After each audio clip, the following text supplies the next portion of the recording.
Hi friends, welcome back to APGH all in one YouTube channel. ఈ video T20 world cup మ్యాచ్లకు సంబంధించి 19వ match Australia versus జింబాబ్వేకి జరిగిన match గురించి ఈ video. సహజంగా Australia versus Zimbabwe match ఆడితే సహజంగా తెలిసిన వాళ్ళు ఎవరైనా సరే ఆస్ట్రేలియా గెలుచుంటుందని అనుకుంటారు. కానీ ఆస్ట్రేలియా గెలవలేదు, జింబాబ్వే గెలిచింది. ఈ మ్యాచ్ ఎలా జరిగింది, ఎక్కడ జరిగింది, ఏంటి ఓవర్ టు ఓవర్ నేను వివరించే ప్రయత్నంగా ఈ వీడియో అయితే చేస్తున్నాను. ఆస్ట్రేలియా జింబాబ్వే మ్యాచ్ ఉదయం 11 గంటల సమయంలో ప్రేమదాస స్టేడియం కొలంబో. ఇది గ్రూప్ బికి సంబంధించిన మ్యాచ్. ఇది మ్యాచ్ నెంబర్ 19. ఇది గ్రూప్ లీగ్లకు సంబంధించి మొత్తం 20 దేశాలు వరల్డ్ కప్ ఆడుతున్నాయి కాబట్టి ఇది గ్రూప్ బి. మొత్తం 4 గ్రూపులకు సంబంధించి group A, B, C, D వరకు ఉన్నాయి కాబట్టి ప్రతి గ్రూప్ కి 5 దేశాలకు సంబంధించి గ్రూప్ లో మ్యాచ్లకు సంబంధించిన వీడియో ఇది. గ్రూప్ బిలో ఆస్ట్రేలియా టాస్ గెలిచి బౌలింగ్ ఎంచుకున్నారు. జింబాబ్వే బ్యాటింగ్ ఓపెనర్స్ గా బిన్నెట్, మాల్మనీ వచ్చారు. ఆస్ట్రేలియా మొదటి ఓవర్ బౌల్ చేయడానికి డార్విస్ ఒక ఓవర్ కి 4 రన్స్, రెండో ఓవర్ బౌలింగ్ స్టైనిస్, రెండో ఓవర్ బౌల్ చేసేటప్పటికి 8 రన్స్, మూడో ఓవర్ బౌలింగ్ డార్విస్, మూడో ఓవర్ బౌల్ చేసేటప్పటికి 18 రన్స్, 4వ over bowling Maxwell spin bowling అయితే చేస్తూ ఉంటారు. 4వ ఓవర్ పూర్తయ్యేటప్పుడు 30 రన్స్, 5వ ఓవర్ బౌలింగ్ కుహ్నిమన్ స్పిన్నర్ 5 ఓవర్లు పూర్తయ్యేటప్పటికి 40 రన్స్, 6వ over bowling Ellis fast bowler 6 ఓవర్లు పూర్తయ్యేటప్పటికి 47 రన్స్. పవర్ ప్లే పూర్తయింది, డ్రింక్స్ బ్రేక్. జింబాబ్వే ఇప్పటికీ 47 రన్స్ చేయగలిగింది, వికెట్ ఏం కోల్పోలేదు. 7వ over bowling Zampa spin bowling చేస్తుంటారు. 7వ ఓవర్లో పూర్తయ్యేటప్పటికి 57 రన్స్. 8వ ఓవర్ బౌలింగ్ స్టైనిస్ ద్వారా మారుమని 35 రన్స్ 21 బాల్స్ కి ఇంగ్లీషు కీపర్ క్యాచ్ పట్టగా అవుట్ అయ్యారు. ఈ విధంగా మొదటి వికెట్ జింబాబ్వే కోల్పోయింది. క్రీజ్ లోకి బర్లు వచ్చారు. 8వ ఓవర్ పూర్తయ్యేటప్పటికి 66 రన్స్, 1 వికెట్ కోల్పోయింది జింబాబ్వే. 9వ ఓవర్ బౌలింగ్ జాంపా, 9వ ఓవర్ పూర్తయ్యేటప్పటికి 72 రన్స్. 10వ over bowling Green fast bowl చేస్తుంటారు. 10వ ఓవర్ పూర్తయ్యేటప్పటికి 80 రన్స్. సగం ఇన్నింగ్స్ పూర్తయింది. 10వ ఓవర్కు కుహ్నిమన్ బౌలింగ్ చేసేటప్పటికి 10 ఓవర్లకి 80 రన్స్ మాత్రం చేయగలిగి రన్ రేటు 8గా ఉంది. 10 ఓవర్ల సగం ఇన్నింగ్స్ పూర్తయ్యేటప్పటికి 11వ ఓవర్ పూర్తయ్యేటప్పటికి 11కి 87 రన్స్ చేయగలిగారు. 12వ ఓవర్ బౌలింగ్ ఎలిసు 23 బాల్స్ తర్వాత ఒక బౌండరీ అయితే లభించింది. ఇక్కడ ఆస్ట్రేలియా బౌలింగ్ చాలా బాగుంది అనిపించేలా మొదటి వికెట్ పడిన తర్వాత రెండో వికెట్ సెకండ్ రౌండ్ గా క్రీజ్ లోకి వచ్చిన తర్వాత 23 బాల్స్ పట్టింది వాళ్ళకి బౌండరీ చేయించడానికి. ఇట్లా ఆస్ట్రేలియా బౌలింగ్ చాలా బాగుంది అనిపించే విధానంలో 12 ఓవర్లు పూర్తయ్యేటప్పటికి 99 రన్స్. 13వ ఓవర్ బౌలింగ్ కుహ్నిమన్, 13వ ఓవర్ పూర్తయ్యేటప్పటికి 106 రన్స్. 14వ over bowling Dwarshuis, Bennett, Burl భాగస్వామ్యం. ఇద్దరు క్రీజ్ లో ఎవరైతే ఆడుతున్నారో వాళ్ళిద్దరు భాగస్వామ్యం 50 రన్స్ పూర్తి చేస్తున్నారు 38 బాల్స్ కి. 14వ ఓవర్ పూర్తయ్యేటప్పటికి 118 రన్స్, 1 వికెట్ డ్రింక్స్ బ్రేక్. 15వ ఓవర్ బౌలింగ్ జాంపా, 15వ ఓవర్ పూర్తయ్యేటప్పటికి 125 రన్స్, 1 వికెట్. 16వ ఓవర్ బౌలింగ్ స్టైనిస్, బిన్నెట్ అర్ధ సెంచరీ పూర్తి చేసుకోగలిగారు. 50 రన్స్, 43 బాల్స్ పూర్తయింది. స్టైనిస్ 5 బాల్స్ వేసి చేతి గాయం కారణంగా బయటికి వెళ్ళడం జరిగింది. చేతికి బాల్ తగ్గడం వల్ల బయటికి వెళ్ళడం జరిగింది. తర్వాత ఆ బాల్ ని గ్రీన్ బాల్ వేయగా మొదటి బాల్ కే గ్రీన్ వేసిన మొదటి బాల్ కే స్టైనిస్ గాయం కారణంగా బయటికి వెళ్ళడం వల్ల 5 బాల్స్ వేశాడు. ఆఖరి బాల్ గ్రీన్ వేయగా గ్రీన్ వేసిన బాల్ కి వికెట్ అయితే లభించింది. బర్లు క్యాచ్ గా అవుట్ అయ్యి బయటకు వెళ్ళడం జరిగింది. క్రీజ్ లోకి కెప్టెన్ రజా వచ్చారు. సికిందర్ రజా చాలా అద్భుతమైన బ్యాటింగ్ అయితే చేస్తూ జింబాబ్వే టీమ్ అద్భుతంగా అయితే ముందుకు తీసుకెళ్తున్నారు. సికిందర్ రజా ప్రదర్శన చాలా బాగుంటుంది. 16వ ఓవర్లో పూర్తయ్యేటప్పటికి 131 రన్స్, 2 వికెట్లు కోల్పోయింది జింబాబ్వే. 17వ ఓవర్ బౌలింగ్ ఎలిస్, 17వ ఓవర్ పూర్తయ్యేటప్పటికి 135 రన్స్. 18వ ఓవర్ బౌలింగ్ డార్విస్, 18వ ఓవర్ పూర్తయ్యేటప్పటికి 150 రన్స్, 2 వికెట్లు కోల్పోయి. 19వ ఓవర్ జాంపా, 19వ ఓవర్ పూర్తయ్యేటప్పటికి 158 రన్స్, 2 వికెట్లు. 20వ ఓవర్ బౌలింగ్ ఎలిస్ 20 ఓవర్లు పూర్తయ్యేటప్పటికి 169 రన్స్ చేసి 2 వికెట్లు మాత్రమే కోల్పోయింది జింబాబ్వే. ఈ విధంగా జింబాబ్వే చాలా నిలకడగా బ్యాటింగ్ చేస్తూ బ్యాటింగ్ లో వికెట్లను కోల్పోకుండా 169 రన్స్ చేసి అద్భుతమైన బ్యాటింగ్ అయితే కొనసాగిందని చెప్పుకోవాలి. ఆస్ట్రేలియా బౌలర్లకు 2 వికెట్లు మాత్రమే లభించాయి, అంతకుమించి దొరకలేదు. ఆస్ట్రేలియా ఎంతగా ట్రై చేసినా కూడా వికెట్లు అయితే దొరకలేదని చెప్పుకోవాలి. ఈ విధంగా జింబాబ్వే బ్యాటింగ్ ఇంకొంచెం స్పీడ్ గా చేస్తుంటే బాగుండేదేమో అనేలా ఉంది. జింబాబ్వే బౌలర్ల మీద ఒత్తిడి ఉంటుందేమో అనేలా అనిపించింది. టార్గెట్ కనీసం 150 ఉంటే బాగుండేది అనిపించినప్పుడు 169 మాత్రం వీళ్ళు చేయగలిగారు అంటే అలా అనిపించే అవకాశం ఉంటుంది. కానీ ఇప్పుడు శ్రీలంకలో జరుగుతున్న మ్యాచ్ బౌండరీలన్నీ చాలా దూరంగా ఉంటాయి.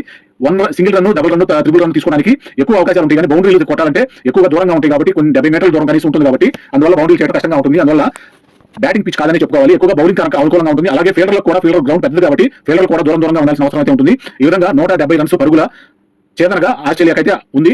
ఇక్కడ వికెట్ల పరంగా కెప్టెన్ రజా పరంగా కొన్ని విషయాలు అయితే చెప్పుకున్నాము. జింబాబ్వే కెప్టెన్ రజా కూడా అద్భుతమైన స్పిన్ బౌలింగ్ చేస్తుంటారు కాబట్టి ఈ విధంగా జింబాబ్వే టీంలోని బౌలర్ల చేత బౌలింగ్ చేయించే విధంగా ఆస్ట్రేలియా బ్యాటింగ్ అయితే వచ్చేశారు. బ్యాటింగ్ ఓపెనర్స్ గా ఆస్ట్రేలియా టీంలో కీపింగ్ చేసే ఇంగ్లీషు కీపర్ అలాగే కెప్టెన్ హెడ్ ఇద్దరు క్రీజ్ లోకి అయితే వచ్చారు ఓపెనర్స్ గా. జింబాబ్వే మొదటి ఓవర్ బౌలింగ్ కెప్టెన్ సికిందర్ రాజా స్పిన్ బౌలింగ్ అయితే చేసి సికిందర్ రాజా బౌల్ చేయడానికి వచ్చారు. 1 ఓవర్ పూర్తయ్యేటప్పటికి 13 రన్స్. 2వ ఓవర్ బౌలింగ్ ముజర్బానీ వేసిన మొదటి బాల్ కి ముజర్బానీ బౌలింగ్ చాలా అద్భుతమైన ఫాస్ట్ బౌలింగ్ అయితే చేస్తుంటారు. ఇంగ్లీష్ 8 రన్స్, 4 బాల్స్ కి క్యాచ్ అవుట్ గా ముసిక్వా అద్భుతమైన క్యాచ్ పట్టగా అవుట్ అయ్యారు. క్రీజ్ లోకి గ్రీన్ వచ్చారు. 2 ఓవర్లు పూర్తయ్యేటప్పటికి 19 రన్స్, 1 వికెట్ కోల్పోయింది ఆస్ట్రేలియా. 3వ over bowling Evans, green runs ఏమీ చేయకుండానే కీపర్ మారుమని క్యాచ్ పట్టగా అవుట్ అయ్యారు. క్రీజ్ లోకి టీమ్ డేవిడ్ వచ్చారు. 3 ఓవర్లు పూర్తయ్యేటప్పటికి 24 రన్స్, 2 వికెట్లను కోల్పోయింది ఆస్ట్రేలియా. 4వ ఓవర్ బౌలింగ్ బుజిర్బానీ ద్వారా Tim David duck out, Cremer catch పట్టగా అవుట్ అయ్యారు. ఈ విధంగా ఆస్ట్రేలియా వెంట వికెట్లు అయితే కోల్పోతూ ఉంది. క్రీజ్ లోకి మ్యాక్స్వెల్ వచ్చారు. 4 ఓవర్లు పూర్తయ్యేటప్పటికి 28 రన్స్. 5వ ఓవర్ బౌలింగ్ ఇవాన్స్ ద్వారా ట్రావిస్ హెడ్ కెప్టెన్ కూడా 17 రన్స్ 15 బాల్స్ కి ఇన్సైడ్ బ్యాట్ ట్రిప్ అయ్యి ఎడ్జ్ గా వికెట్ తగిలి బౌల్డ్ గా అవుట్ అవడం జరిగింది. ఈ విధంగా క్రీజ్ లోకి రేన్షా వచ్చారు. కెప్టెన్ కూడా వెంటనే 17 రన్స్ తోటి అవుట్ అవడంతో క్రీజ్ లోకి రేన్షా వచ్చారు. 5 ఓవర్లు పూర్తయ్యేటప్పటికి 34 రన్స్ చేసి 4 వికెట్లను కోల్పోయింది ఆస్ట్రేలియా. 6వ ఓవర్ బౌలింగ్ ముజర్బానీ 6 ఓవర్లు పూర్తయ్యేటప్పటికి 38 రన్స్, 4 వికెట్లను కోల్పోయింది. పవర్ ప్లే పూర్తయింది, డ్రింక్స్ బ్రేక్. ఈ విధంగా ఆస్ట్రేలియా మెయిన్ టాప్ ఆర్డర్ మొత్తం కూడా వెంటనే అవుట్ అవడంతో పవర్ ప్లే 6 ఓవర్లు ముగిసేటప్పటికి 38 రన్స్ కి 4 వికెట్లను జింబాబ్వే అద్భుతమైన బౌలింగ్ తోటి 4 వికెట్లైన పడగొట్టేసింది. ఆస్ట్రేలియా మెయిన్ బ్యాటింగ్ అంతా పోయినట్టేను. ఈ విధంగా 7వ ఓవర్ బౌలింగ్ రజా సికిందర్ రజా వచ్చారు కెప్టెన్ జింబాబ్వే కెప్టెన్. 7 ఓవర్లు పూర్తయ్యేటప్పటికి 42 రన్స్, 4 వికెట్లు. ఆస్ట్రేలియా బ్యాటర్లు వెంటనే అవుట్ అవడం తోటి మళ్ళీ బౌండరీ రావాలంటే 30 బాల్స్ తర్వాతే బౌండరీ అయితే వచ్చింది. ఇక్కడ అంత కఠినమైన బౌలింగ్ అయితే జింబాబ్వే బౌలర్లు చేస్తున్నారని చెప్పుకోవచ్చు. ఈ విధంగా 30 బాల్స్ తర్వాత ఒక బౌండరీ అయితే చేయగలిగారు. 8వ ఓవర్ బౌలింగ్ పూర్తయ్యేటప్పటికి మయర్స్ స్పిన్ బౌలింగ్ అయితే చేస్తూ ఉంటారు. 8 ఓవర్లు పూర్తయ్యేటప్పటికి 51 రన్స్ 4 వికెట్లు. 9వ ఓవర్ బౌలింగ్ కెప్టెన్ రజా కాలికి గాయం కారణంగా గ్రౌండ్ లో నుంచి నడవలేని పరిస్థితుల్లో బయటకు వెళ్ళడం జరిగింది. ఈ విధంగా ట్రీట్మెంట్ కోసం క్రీమర్ బౌలింగ్ అయితే చేశారు. 9 ఓవర్లో పూర్తయ్యేటప్పటికి 62 రన్స్ 4 వికెట్లను కోల్పోయింది ఆస్ట్రేలియా. 10వ ఓవర్ బౌలింగ్ మసగజ్జా లెఫ్ట్ స్పిన్నర్ 10 ఓవర్లో పూర్తయ్యేటప్పటికి 67 రన్స్ 4 వికెట్లను కోల్పోయింది ఆస్ట్రేలియా. సగం ఇన్నింగ్స్ పూర్తయింది. 11వ ఓవర్ బౌలింగ్ క్రీమర్ 11 ఓవర్లో పూర్తయ్యేటప్పటికి 72 రన్స్ 4 వికెట్లను కోల్పోయింది ఆస్ట్రేలియా. 12 ఓవర్లు పూర్తయ్యేటప్పటికి 80 రన్స్. 13వ over bowling Cremer spin bowling చేస్తూ ఉంటారు. 13 ఓవర్లు పూర్తయ్యేటప్పటికి 94 రన్స్ 4 వికెట్లు కోల్పోయింది ఆస్ట్రేలియా. 14వ ఓవర్ బౌలింగ్ మస్కజ్జా 14 ఓవర్ పూర్తయ్యేటప్పటికి 105 రన్స్ 4 వికెట్లు. డ్రింక్స్ బ్రేక్ 36 బాల్స్ కి 65 రన్స్ చేయగలగాలి ఆస్ట్రేలియా గెలవాలంటే. ఆస్ట్రేలియా గెలుపు కోసం ఈ విధంగా 36 బాల్స్ కి 65 రన్స్ చేసే అంత బ్యాటింగ్ స్టాండర్డ్ అయితే ఆస్ట్రేలియా ద్వారా కనిపించడం లేదు. 15వ ఓవర్ బౌలింగ్ ఇవాన్స్ స్పిన్నర్ ద్వారా మ్యాక్స్వెల్ కూడా అద్భుతమైన బ్యాటింగ్ చేసే మ్యాక్స్వెల్ కూడా సూపర్ టాప్ సీనియర్ బ్యాటర్ కూడా 31 రన్స్ 32 బాల్స్ కి ఇన్సైడ్ ఎడ్జ్ తగిలి బౌల్డ్ గా అవుట్ అయ్యి వెళ్ళడం జరిగింది.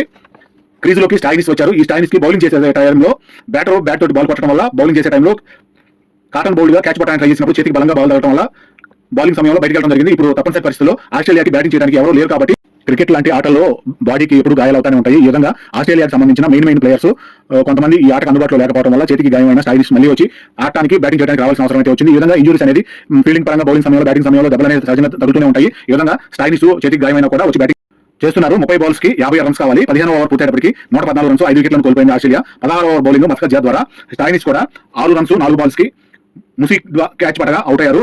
ఈ విధంగా వెంటనే ఆస్ట్రేలియా వికెట్లను కోల్పోవడం జరిగింది. క్రీజ్లోకి డార్విస్ట్ వచ్చారు. 16 ఓవర్ పూర్తయ్యేటప్పటికి 122 రన్స్ 6 వికెట్లు. 17వ ఓవర్ బౌలింగ్ క్రైమర్ 17 ఓవర్ పూర్తయ్యేటప్పటికి 129 రన్స్ 6 వికెట్లు.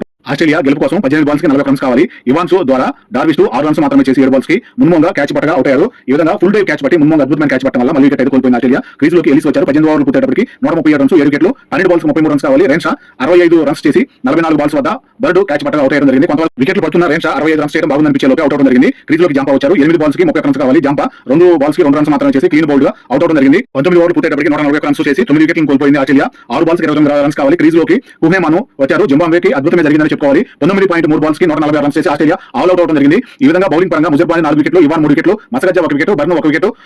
ముజర్బానీ man of the match award కూడా తీసుకోవడం జరిగింది. ఈ విధంగా 23 రన్స్ తేడాతోటి జింబాబ్వే విజయం అయితే సాధించింది. వికెట్లు పడిపోవడం కూడా 13, 24, 25, 29, 106, 117, 131, 139, 141, 146. ఈ విధంగా వెంటనే ముఖ్యమైన వికెట్లన్నీ కూడా వచ్చిన వాళ్ళు వచ్చినట్టుగా అవుట్ అయిపోతూనే ఉన్నా కొంతవరకు రెన్షా 65 పరుగులు అయితే కొంతవరకు ఆస్ట్రేలియా కొంతవరకు టార్గెట్ చేదనకు తన వంతు కృషి తనైతే చేసి ఒంటరి పోరాటం చేసి తను కూడా అవుట్ అవడం జరిగింది. ఈ విధంగా ఆస్ట్రేలియా మీద జింబాబ్వే గెలవడం అనేది ఎన్నో సంవత్సరాల క్రితం జరిగింది. మళ్ళీ ఇప్పుడు ఈ 2026 T20 వరల్డ్ కప్ సందర్భంగా మళ్ళీ ఆస్ట్రేలియాని ఓడించి జింబాబ్వే గెలిచి man of the match award అయితే ముజర్బానీ 4 వికెట్లు తీసిన సందర్భంగా ముజర్బానీ అవార్డు అయితే అందుకోవడం జరిగింది, ప్లేయర్ ఆఫ్ ది అవార్డు. ఈ విధంగా జింబాబ్వే మంచి అద్భుతమైన విజయాలతోటి సూపర్ 8 అయితే క్వాలిఫై అయ్యే విధంగా వారి పాయింట్ల పట్టికలో ముందుకెళ్తున్నారు. ఇది వీడియో ముగిస్తున్నాను. థాంక్యూ, ధన్యవాదాలు.